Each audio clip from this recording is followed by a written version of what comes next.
I'm Felicia Shakiba, and this is CPO Playbook, where we solve a business challenge in every episode.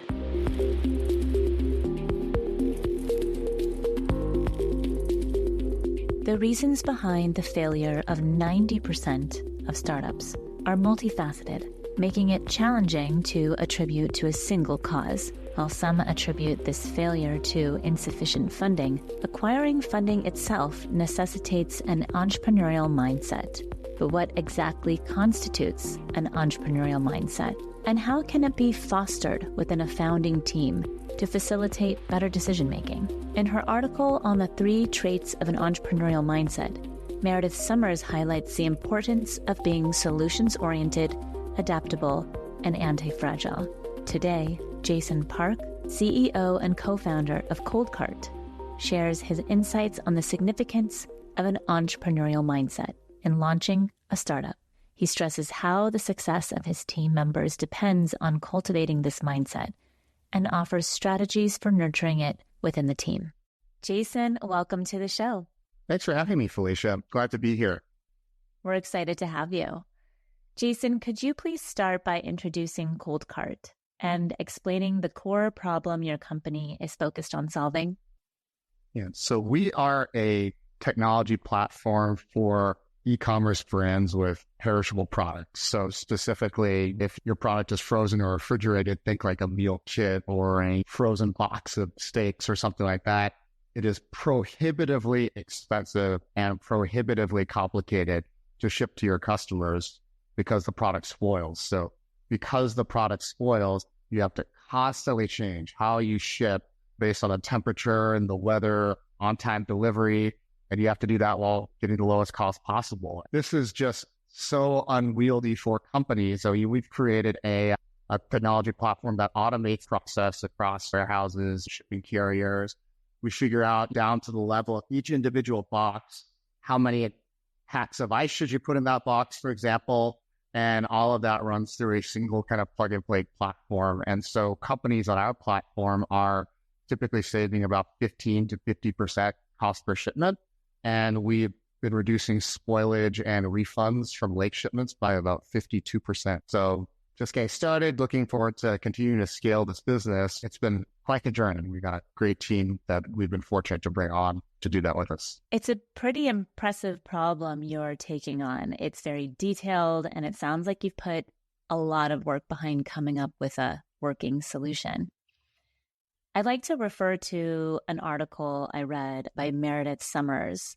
And in her article on the 3 traits of an entrepreneurial mindset, it highlights the importance of being solutions-oriented, adaptable, and anti-fragile. Are these competencies important to you? Do they apply to your world? 100%. It definitely resonates, whether it's a ColdCart or other situations I've been in where we were creating a new business or frankly just solving a problem in a way that hadn't been solved before.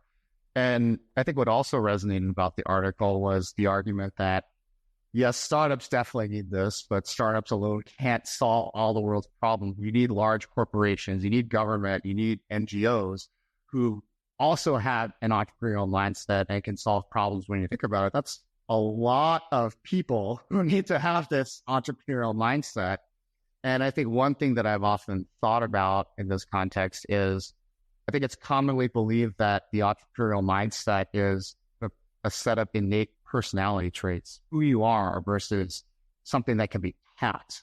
And yeah, I think one thing I've really been trying to do is try to think of it not necessarily in terms of personality traits and sort of things that are innate and inalienable, but, what does it look like when people who have this mindset work? How do they approach a problem? What's distinct about that? And maybe by getting to a more framing of it, that we could kind of help more people have that kind of mindset or kind of solve problems in the way that I think very much agree with the article is needed in our society. But yes, it definitely resonates. And so as you continue your journey, how does the definition of entrepreneurial mindset take shape for you?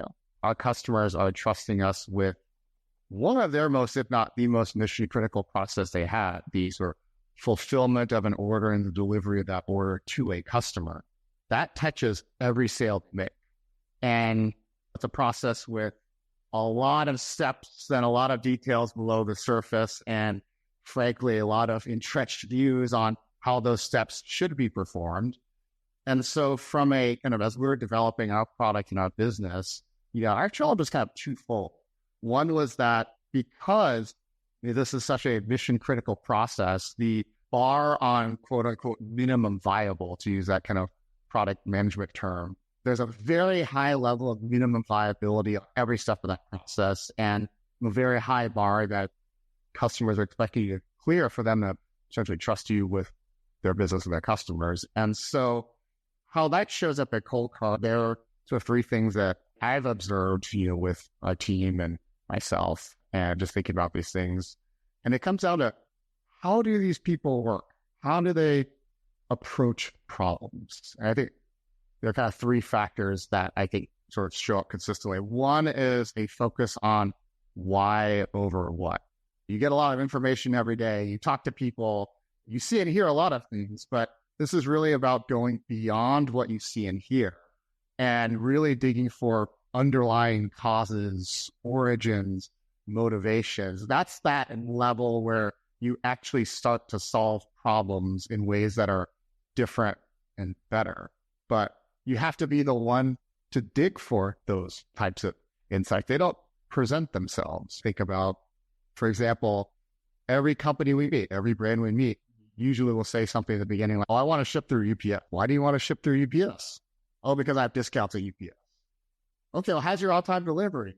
Oh, I am refunded 10% of my shipments this past month because a lot of late deliveries. And so it's like, okay, one interpretation of that is I've got to ship them through UPS. But what if I can solve both your problems, cost and on-time delivery? What if I can do that by picking a different carrier for every shipment based on what the cost or the on-time delivery is?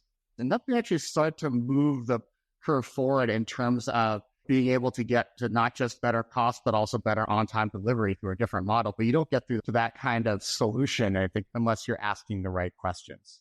So that's one.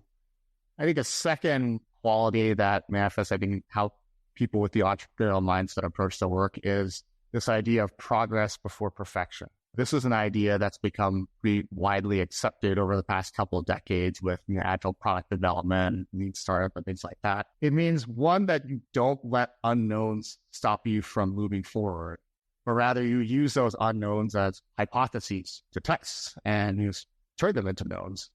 It also means being very aggressive and very precise about deciding what do we actually need to solve versus what can wait to be solved until later. That can be very difficult. I do think this gets kind of misunderstood often as justification for lazy, sloppy work. And well, just put it out there. The customers will tell us what they want. It's sure, the customer is the ultimate judge, but a customer is not going to sort of forgive a crappy product because, we run an agile development process.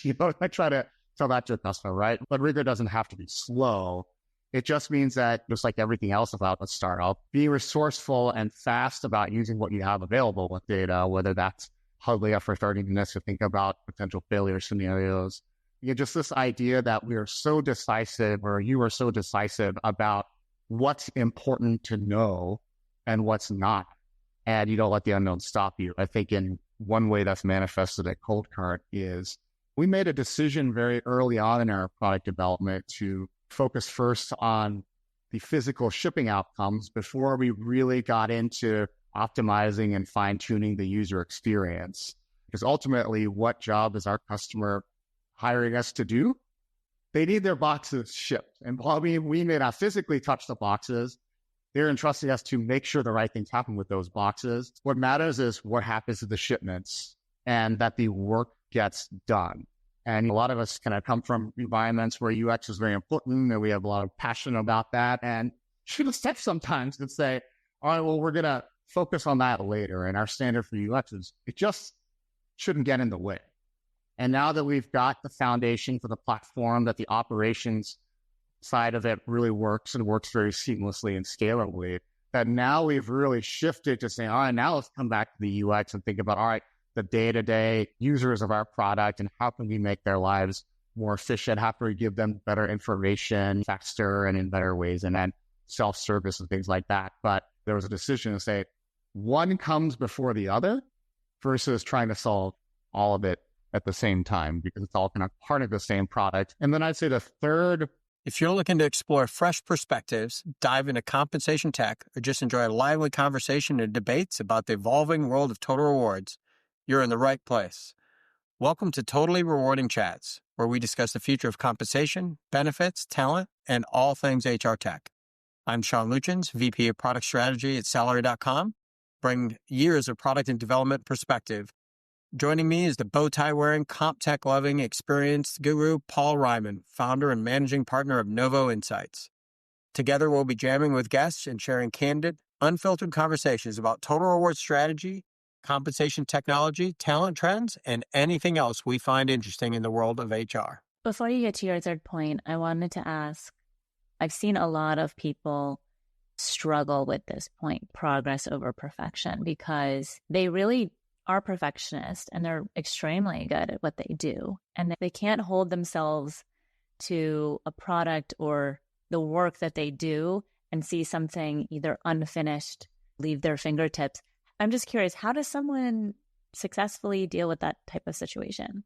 It is very hard to do in practice. And frankly, we're taught in school to be the opposite of this, right? Your job is to learn the material, complete your assignments, and answers are right or wrong. And we're taught to be completionists. So we're taught to do the whole thing, and it's very binary. Oh, well, biology is more important than social studies, so I'm going to focus most on biology and not really do any social studies. You can do that, right? But then you get penalized through a lower grade. So we're disincentivized to do this from early on in our lives. So it is challenging. I think one thing that our team has done really well is we've really built a process around ensuring we do this. Our head of product, runs this great process where we get together every month. It's called a better table. And for product ideas and priorities are accumulating kind of throughout the month, and then they all get reviewed in conjunction with each other during this betting table process. And then we allocate points across and say, okay, well, this one's going to get 5 weeks worth of engineering time versus 2, et cetera. And then that is the work that's then done the following month, and it all watches before the end of the month. And so what that does is, just like we were talking about earlier with focus on the back end versus the front end, user experience at first, is it kind of forces us to prioritize, because at the end of the day, everything is important. People don't just create bad product ideas for the sake of creating ideas. Everyone creates these ideas because they matter and they are important. That's what's so hard about it, but it ensures that we're constantly forcing ourselves to prioritize, as well as it keeps us focused on output and ensures that we are continuing to ship features, that we're continuing to not just talk about ideas, but actually publish and put things out. And I think process has been one way our team has really come up with a good way of helping us make those decisions collectively and have that mindset, because it's very hard, because even we're taught from birth essentially that this is not how the world works. And all of a sudden you get into business and startups and it's like, oh no, let's do it completely different. Right? It is. I really like that idea, the betting table. Okay, so I'm going to let you hit on your third point. Go ahead. The third way that I think an entrepreneurial mindset has shown up at ColdCart is team members really seeing ambiguity as opportunity. And what that really means is sometimes there's a way that this is the way things are done. And it's the opposite of that. It's, oh, we don't have a way to do that yet, or there isn't a way to do that yet.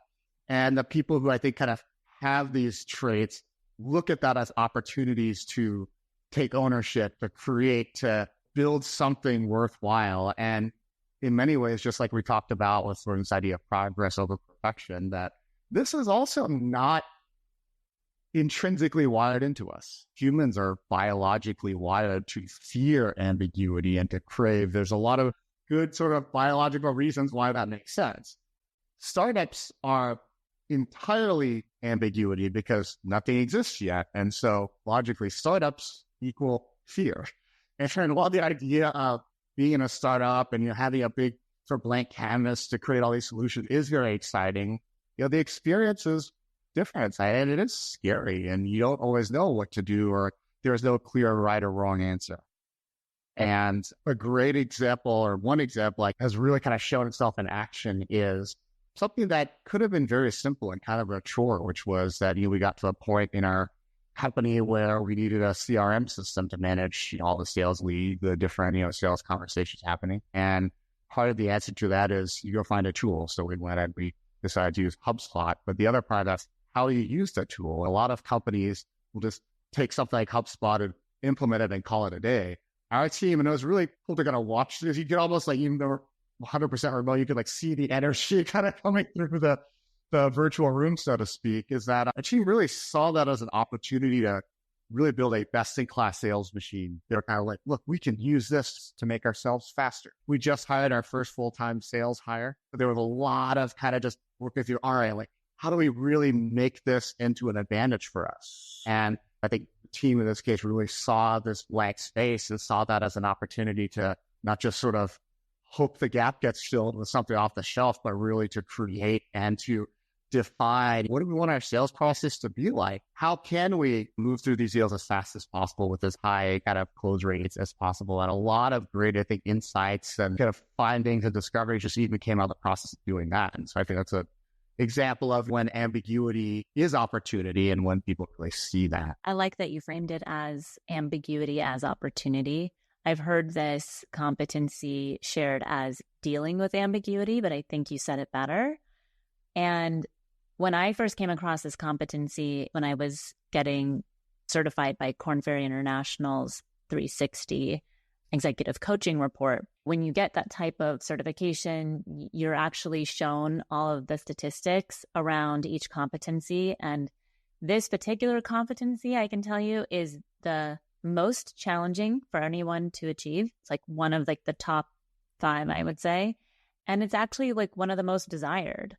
And so I think that there's a lot to say when someone works in a startup, because startups are always known to have this ambiguous factor. And if someone can get through that, I think it's really admirable to see that people can actually successfully view ambiguity as an opportunity. So I agree with you. I agree with all of the 3 points that you made, which leads me to my next question. And I want to understand, because knowing how important an entrepreneurial mindset is, I'd love to learn, what were the biggest hurdles you faced during the initial stages of hiring for your startup? And how did you address those? Hiring the people to begin with, because you think about what does a startup look like at the very beginning. I was a guy working out of my basement. There's no business. There's no product yet. I'm saying, hey, we've got a lot of great equity we can offer you. And one day this will be worth so much money. But right now it's pieces of paper. And I think that because, again, especially these days, people find the idea of startups very exciting. But I think that in the hiring process, people really do self-select. And there were a lot of offers that I made before finally someone decided to join, who was our CTO, who is still with us, despite having to work with me. It was interesting that you actually were talking about things like ambiguities, unnatural, fear, and things like that go along with that when I made offers to these people and we're really going through the process of, they were going through the process of, do I want to leave what I'm doing and do this startup? The amount of existential anxiety that came out in those conversations, so much more than hiring for a role at a more established company or something like that, because you really saw the type of risk that goes into joining a startup really gets into these sort of fundamental kind of who we are as people and what is our appetite for risk and how do we sort of face challenges, a lot like the entrepreneurial mindset article is describing, anti-fragile, things like that. And again, not to say that people who shouldn't join aren't therefore fragile. No, of course not. But it's just a specific type of kind of risk and sort of challenge that you put yourself through. And it's interesting. I even had one person who, pretty senior person in their career, who deliberated for weeks on, I really want to do this, but I'm just not sure. And the thing that ended up pushing them to not do it, their sort of big signal from the universe, was that they just started remodeling their house. Yeah, the cost of the house remodel was the straw that broke the camel's back eventually. Really? And so they're like, okay. I do think this is an area where having multiple co-founders helps, because then you're not the only crazy person that someone sees. They see that there are other people who are also committed to the mission. And in my case, even though I was the only full-time employee at ColdCart in the beginning, I did have 3 co-founders who had exited startups previously and very successfully. And one of them was the founder of Blue Apron, which was the company that essentially created the perishable e-commerce industry that we sell to now at ColdCart. And so I think this helped give us credibility and legitimacy that helped the people who joined us in the early days kind of get over that hump, strength in numbers. Even last week, I was telling our CTO, Joe, as soon as you joined, you de-risked this thing for everyone else by more than 50%. So now it's not just me who they see who's crazy. There's someone else who's bought into this as well. And so each person who joined ColdCart made me just a little less crazy in the eyes of everyone else who joined afterward. And it reduced kind of the risk for the next person and the next person. When you reflect on your experiences, are there any insights you wish you had gained earlier or actions you would have taken differently concerning talent and people-related challenges? I think that's a question that in some ways never reaches a final answer because every specific person is different, every specific situation is different, and a lot of times you don't really know how effective something you did was in this regard until later. But when I've tried to assess myself on the 3 dimensions we talked about, based on things people have told me I've done better on versus worse on, starting with this dimension of why over what, this idea that you abstract away from specifics and get to another level of why, root causes, etc.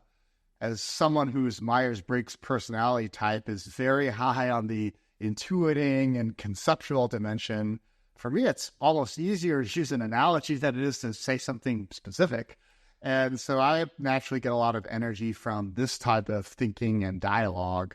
I think that at ColdCart as a team, we've been fortunate to build a team of people who are naturally curious, who are high on critical thinking, and generally not content to just accept the first answer they get. If you listen to our meetings, you hear a lot of questions like, well, what are we really trying to solve here? Or, why does that matter? And I think these types of questions that get to or help get to the root cause of different things you're seeing. And where I have to challenge myself in this regard is to not abstract so much that what I say is too open-ended, that it leaves too much room for people to diverge in what they take away and understand, and that makes it harder to get to alignment later. At the end of the day, why still has to turn into what, because we're building something, and that's why we exist. And so I have to find ways to check myself on whether I'm being specific enough. I always ask the people I work with to call me out if I'm not being specific enough or it's not clear what the action is. I just have to remind myself to be mindful of that slippery slope. Obviously, I value rigor. I have a lot of questions, and ask those questions in a way that doesn't either slow down the process or seem like it's slowing down the process, right? And kind of remember that is a slippery slope. I think having an institutional process helps, but then also I think for any one of us, everyone in startup is a leader, so everyone has a role to play in us, like how we kind of ask those questions, how we get feedback, and just kind of remembering that these things tend to get overly interpreted as too little. It's a delicate, artful balance. It is kind of this one, I'd say even more than the other two are kind of more concept tug of war, that you sort of have to keep pulling on it to make sure you have the right balance across both. And then in terms of ambiguity as opportunities, so I'm kind of a weird person in the sense that I actually get a lot of energy from ambiguity. That for me, ambiguity is actually freedom. And I know we're talking about that kind of in a positive sense of this discussion, but really I'm referring to that more as maybe a personality flaw than I have or something. But kind of person I was volunteering in a food bank in Chicago where I lived the other day, and they give you this set of follow these 10 steps to pack these boxes that we're going to ship out. And without even knowing, of course, I'm like, I don't want to do that. I want to create my own process. I can't create my own process. And I wasn't even really aware of it. And then someone came by and they're like, what? Oh, here's the trick from everyone else. Oh, so I don't know. So, and I think part of that's also like the learning, or the thing that I had to constantly sort of hold myself accountable to, is that remembering that I'm kind of weird in that regard, and that most people have different levels of ambiguity tolerance. Most people have different ways they deal with. They respond to ambiguity with a plan or create structure. Some people just want to go spend an hour talking through it, and then that's how they kind of get comfortable with it. I think as a team, we've sort of gotten better at knowing what each other needs and incorporating that into how we work almost self-consciously at this point. Remember when I started out as a new consultant at Bain & Company, where I used to work, they kind of get all the new post-MBA consultants into the same hotel in Miami from all global offices every year. And everyone trains together, and they do this exercise where they actually use a Myers-Briggs, and you take your Myers-Briggs and see where your typing is. And they do this exercise where a facilitator stands up and says, okay, we're going to walk through now, and literally walk through an example project for a client. And they're like, okay, and different things, milestones happen in the project. And, client just sent you 1 out of 10 pieces of data. If you're an N, the intuiting kind, take 10 steps forward. If you're an S, someone who's more sensory and concrete by nature, take 2 steps forward. And what it shows you is that different people get to the answer. They ultimately get to the answer, but they get there in sort of their own cadence and through the way they get there. And the whole sort of moral of the exercise is that everyone handles ambiguity differently. It's important that we are aware of that and considerate of that and build that into how you work together. And I think for me too, it's also someone who's very much like, well, what are the quickest numbers we can get? Oh, that data exists. Let's use that. Oh, it's probably 80% correct, right? And that others on our team, they were more like, we really need a plan, a process, and seeing how they kind of manage the ambiguity, making sure I'm also learning as much as I can from them going through that exercise, the insights that come out of that, and then also just ensuring that I'm building enough of that into my own process and the way I work with others on the team. And I think you're really doing a fantastic job at ColdCart, having this reflective conversation on how these apply. It's clear that this is why you're so successful and where you're at today. So, Jason, thank you so much for your time and for being with me today and sharing with our listeners how to really cultivate an entrepreneurial mindset. So thank you for being here. Thank you so much, Felicia. I really enjoyed this and appreciated the chance to spend this time with you. That's Jason Park, CEO and co-founder at ColdCart. If today's episode captured your interest, please consider sharing it with a friend or visit cpoplaybook.com to read the episode or learn more about leadership and talent management. We greatly appreciate your rating, review, and support as a subscriber. I'm Felicia Shakiba. See you next Wednesday, and thanks for listening.